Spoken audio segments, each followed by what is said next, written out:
இவ்வளோ பேரை படித்து அனுப்பிக்கிறான். யாருன்னா சந்தோஷமாக இருப்பாங்களான்னு பார்த்தா யாருமே சந்தோஷமாக இருக்கு.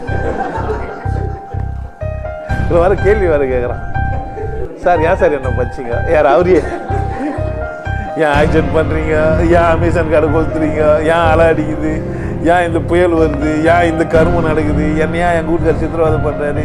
இருந்தாலும் ஏன் இப்படிக்கிறான்? இதெல்லாம் யாரை போய் கேட்குற? ஏம்மா நீ எப்பனா திருப்பி அடிப்பியான்னு பார்க்குற, நீ அதை செய்ய மாட்டேன்ற. முதல்ல நீ சந்தோஷமாக இருக்கிறது தான் இங்கே வந்துக்கிற. இத்தனை படைப்பை எதுக்குடான்னா மகிழ்ச்சியாக இருப்பதற்கு மட்டும்தான், வேற ஒரு காரணமும் கிடையாது. எது மட்டும்தான்? மகிழ்ச்சியாக கொண்டாட்டமாக ஆனந்தமாக இருக்கிறதுக்கு மட்டும்தான், வேற ஒரு நோக்கமும் இல்லை இறைவனுக்கு.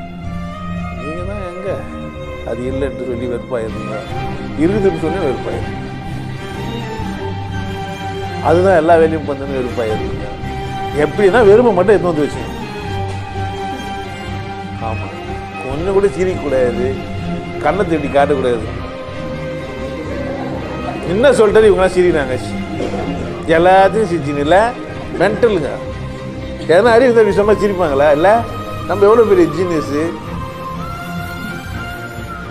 இல்லை, முட்டாத்தனமாக ஒரு பேச்சை பேசி சிரிச்சுங்கிறாங்க. கரெக்ட் தானே? ஒரு மீனிங்கே கிடையாது என் வாழ்க்கையில், கொண்டாடுறது மட்டும்தான். கடவுள் ஏன் படிச்சாரு? சந்தோஷமாக இருக்கிறதுக்கு தான்.